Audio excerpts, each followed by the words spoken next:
I'm Rita Kakati-Shah, your host for the UMA Show. Welcome to your one-stop journey to feeling empowered. We're a platform for change. We build confidence. We are your voice. We want you to be bold, be you, be UMA. Today, we're exploring inspiring women, and I'm so excited to be joined by our goddess of go-getting, Pallavi Gowda, who's also known as Pallavi Zumba Doc. And she's joining us from Washington, D.C. She's an internal medicine doctor. She formerly served in the US military and she's a Zumba pro. Welcome, Pallavi. How are you today? I'm doing very well. How are you? It's such an honor to be here. Absolutely. So welcome to our show. So let's start by talking about your heritage, your childhood, and how you grew up. Yeah, so I am a first generation immigrant. I came when I was 6. So my family was already here and I relocated with them. And we grew up in a low to middle class income household. And my mom was a nurse. My father was a chemistry PhD professor.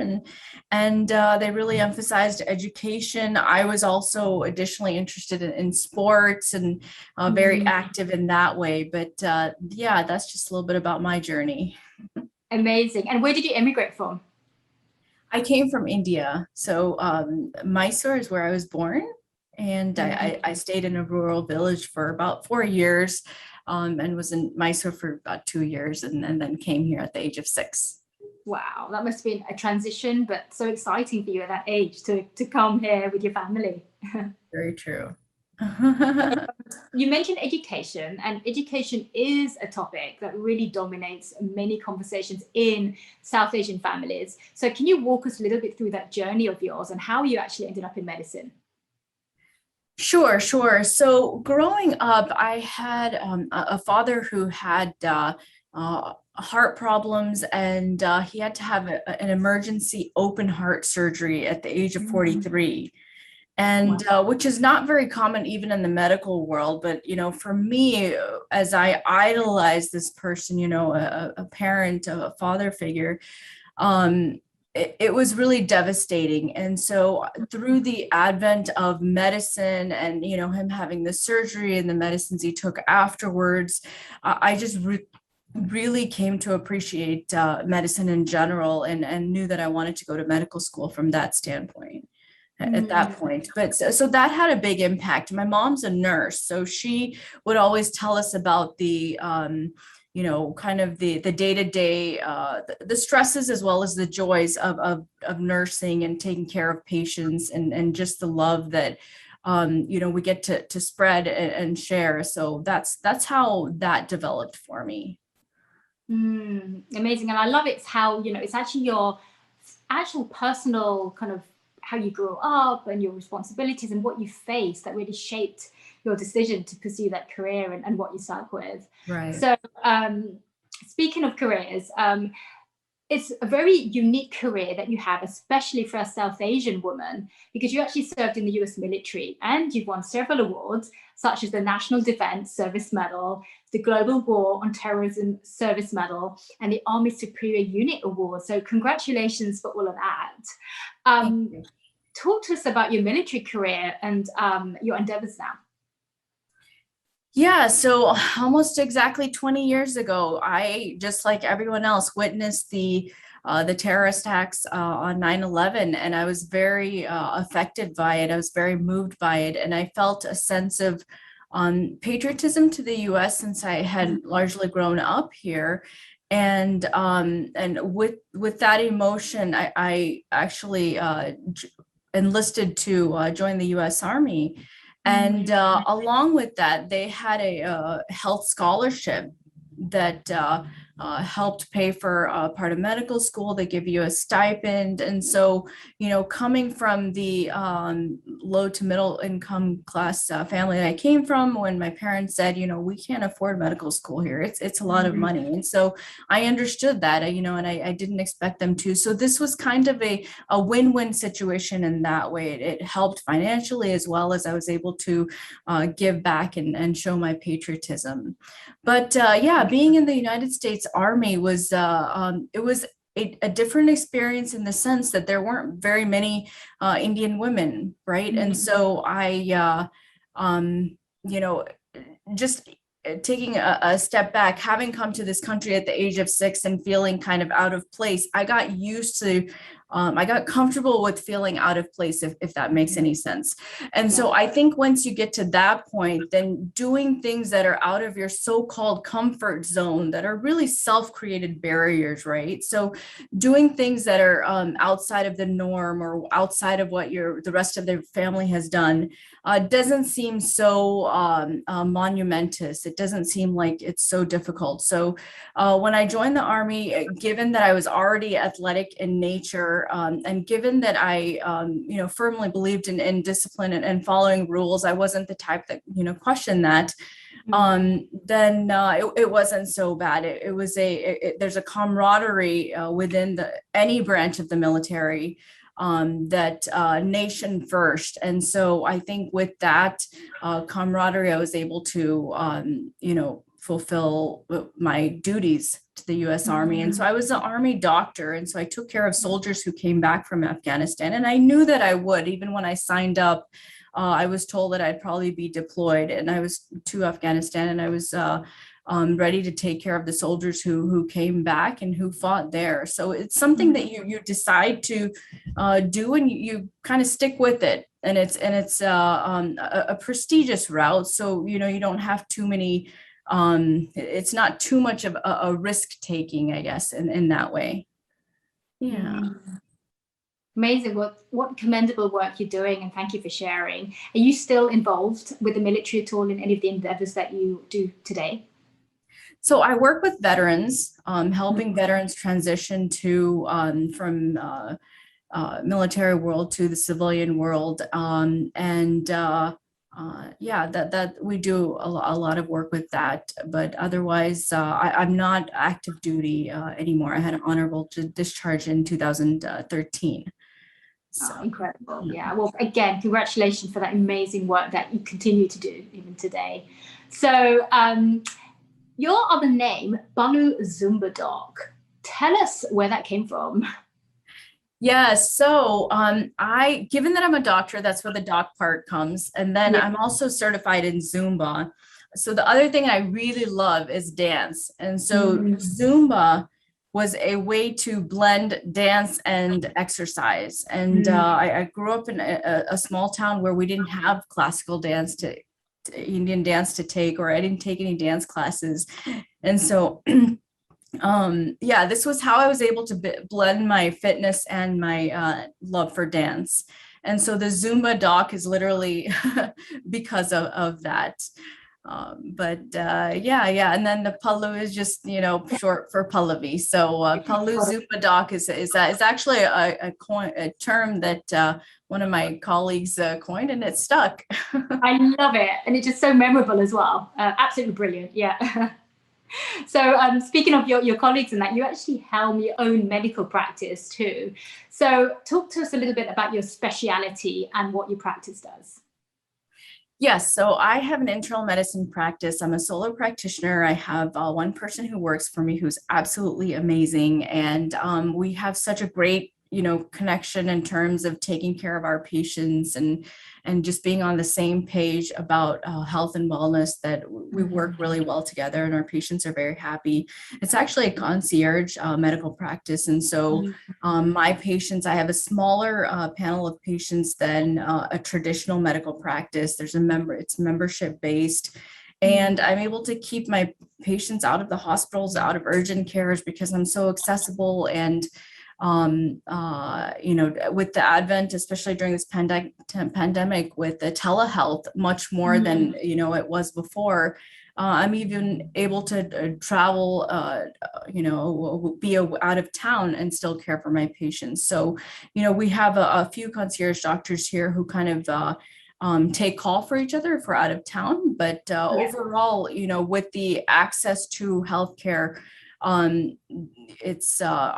patients are healthier. It's proven by data that the more interaction you have with your primary health care doctor, that you're healthier. And so therefore, I think this is why this model works. So constant communication and, things like that. So I think that, one of the benefits of having served in the military and being discharged is that I had the post 9/11 GI Bill, which allows you to basically go back to school. It's meant to help, soldiers who want to transition to civilian world and get a job, because many of the job descriptions can't be translated to the civilian world. And so this is an effort to, the Vietnam veterans had that, and just like that, this GI Bill is there. So I was able to utilize that, and I got my Master's of Health Administration degree from George Washington University School of Public Health. So as a result, I think using all of the available means that are out there, education is never a waste. And I got it knowing that in the future I'd be interested in things like health policy, which I've done some work in, and public health. So it also gave me the confidence to open this practice and do this. So I think that taking all the opportunities that we have forth in front of us, taking advantage of them, and really moving ahead is very important, especially for Indian women, South Asian women. Absolutely. And speaking of South Asian women, research actually does show that women leave their jobs due to burnout, specifically during the pandemic. One of the reasons cited, unequal sharing of household and family responsibilities. So as a medical practitioner and fitness expert, what do you think is the secret sauce for balancing your responsibilities? So I think balancing responsibilities in general, in life in general, is knowing your priorities. 1, 2, and 3 is knowing your priorities.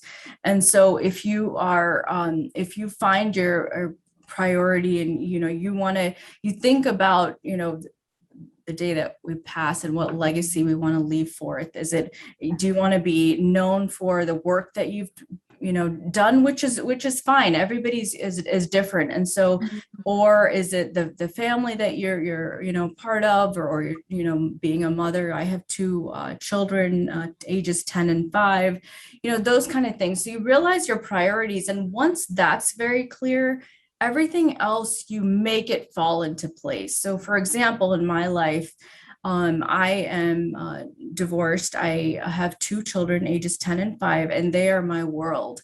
And so I know that, I will bend over backwards, anything to make sure that they have what they need in life to succeed.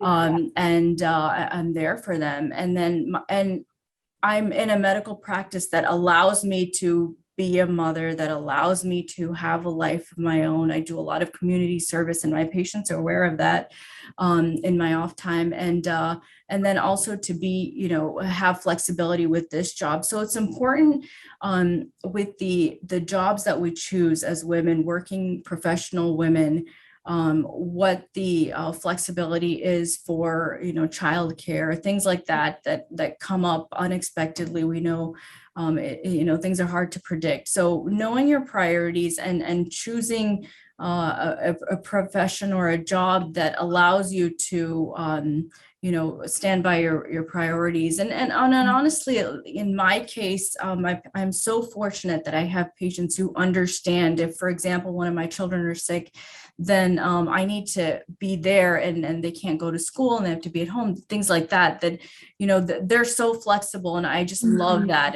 I've had to, I've worked it out where I've come in on a Saturday or Sunday before, and my patients know that they're also a priority, but, they would never ask me to choose, children over them or anything like that. So I think once you know your priorities, choosing things, a lifestyle that helps align with that is really key, and saying no to things that are just not possible. We as women, we try to do it all and try to be superwoman, and it's really not necessary, right? So we want to not spread ourselves so thin that we get burnt out. And in the traditional model, I was starting to feel burnt out, I'll be honest, and I predicted that. And so therefore I left that and switched gears before I reached that level. So having the awareness of, knowing you're going to reach burnout, and knowing that, you don't have to do it all, and asking for help when needed. is really important, because mental health state, we need strong mothers, we need strong parents to guide our children, right? So taking care of ourselves is like putting that oxygen mask, on a plane before we put for others around us. So that's how I've been able to manage it. I love that. Thank you for sharing that, because you're right. Unless we look after ourselves, we cannot be there for our kids, our families, our work, our practices, whatever it is. So saying no, it's such an important skill to practice from now on. True. Really said, yeah. So challenges, they're a part of life, as we all know, and it's how we deal with them that really strengthens and sets us apart. Could you share maybe a personal, professional challenge and what you did to come up about it? A challenge. So I've had many challenges. People often see me and they think I'm the definition of success. Things are going well. I seem happy on social media, which I really am. And I'm fortunate to be there, but it's not always been easy. And it's the challenges. So for example, 2019, February 2019, I ended a marriage of 14 years. That was devastating. 2 months later, my father passed away. And so I reached a point of severe depression where I would call it rock bottom. And so at that point, I had to make a decision for myself. Was I going to stay depressed or even, end my life, or was I going to live my life to my fullest and just enjoy every minute?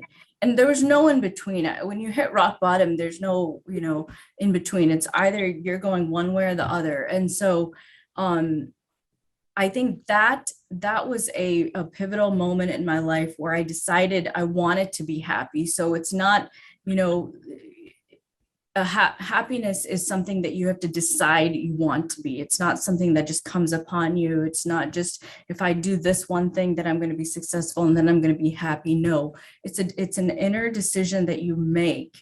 And so that way there's no external factors that can change that, right? Because it's not guided by any external factors. And so I am now able to live my life to the fullest. I enjoy every experience that I am part of. I feel thankful. So gratitude is very important, because often, we get in a rut where we forget all the good things that happen to us when we are so down and even depressed, and we forget about the good things. And so the gratitude is immensely important. I have even my children at night say 3 things they're grateful about.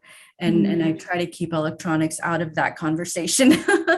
But, so those are the things. I don't wish it on anyone to hit rock bottom, but if anyone's ever been there, that there's no in between, and you make a decision to, live life to your fullest and experience new things. And I really emphasize that comfort zone that I mentioned earlier. Try to remove that as much as possible, because they're, again, self-created barriers. So when it was 9/11 and I was, enlisting for the Army, that was not something I was comfortable with. No one's been in the military in my family. And so, just recently I did, last year, I participated in 2 beauty pageants. That was not something in my comfort zone at all, but it was just something that, the opportunity came across, and I had some people say, hey, you're influential, you're a positive role model. And so why don't you try this? And I said, sure, why not? If it's not harmful, why not try it out? And so I know my daughter was rooting for me. And so, the roles have kind of turned. And so just last weekend, I was at the event where they had this year's beauty pageant. We had to attend because we were last year's winners. And my daughter said to me, if I won, I would have walked like this, or I would have worn this, or I would have said that. But for me, what was so powerful about that was that she has it in her mind to say, if I won. When I was a child, I never even thought I was attractive to be even in a beauty pageant. So you have to have a level of confidence to even say that. And so that made me happy more than the fact that she was like, Mommy, you could have said this or said that. It was more the fact that she now knows that if she sets her mind to anything, she can do it. So that was powerful for me. Yeah, really, really powerful messaging as well, to give the next generation, your kids as well. Absolutely. So you're always busy, you're always working, you're always doing everything under the sun. What do you do to relax? What do I do to relax? I, engage with friends. I know during the pandemic, that's been a little bit of a challenge, but, we're able to meet outside and so forth. I enjoy dancing, like I said. So, with parties where there's some element of Bollywood dancing, I always enjoy. But yeah, just interacting with others is really something that I enjoy. And believe it or not, as challenging as divorce is, the other aspect to it when there's children involved is that your children are part of the time with the other parent, which is necessary, because I think children need both parents to be strong and healthy and a positive impact on them. But when they were away, because so much of my life outside of work was being with my children and being that mother role, when they were away, it was almost depressing. And it got to a point where I decided, again, I'm going to be depressed, or I'm going to go out and do things. And so I started getting involved in community initiatives and food drives, and that all stemmed from just trying to keep occupied. But at the same time, helping others is rewarding to yourself, right? It's the concept of seva. And so, being involved in the food drives and the community initiatives have helped me as much as it's helped others. And so I would encourage anyone who is in a place of privilege to do that, right? So my parents couldn't do that. They were working to make ends meet, to put food on the table, pay the mortgage, things like that. So if I call it a place of privilege to be able to do that. If you're able to do that, just know that it's rewarding, and I would really encourage that. Absolutely. Amazing advice there. Thank you so much. Before we let you go, what advice would you give to any young girls or women wanting to follow in your footsteps?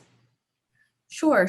So I think, as I've emphasized already, removing those self-created barriers and just being open to trying new things, knowing about, so introspection and having self-awareness to know what your talents are, what your interests are, is important, because that'll guide what you want to do in the future. But also knowing that we now live in an age and era where you can achieve anything that you want to, even things that were previously thought of as male roles, whether it's a CEO or whether it's any leadership position, knowing that, if you work hard enough, you can achieve it. Is really self-doubt is really what holds us back more than any external factors. So being aware of that is really what I would say, along with the basic study hard, all of that stuff, because education is so important. As much as I love dance and as much as I love fitness, I think having the solid education allows me to enjoy those other things in my free time, right? So these are the things that I would emphasize to all little girls. Brilliant. Absolutely wonderful. Thank you so much, Pallavi, for sharing your incredibly inspiring journey with us today.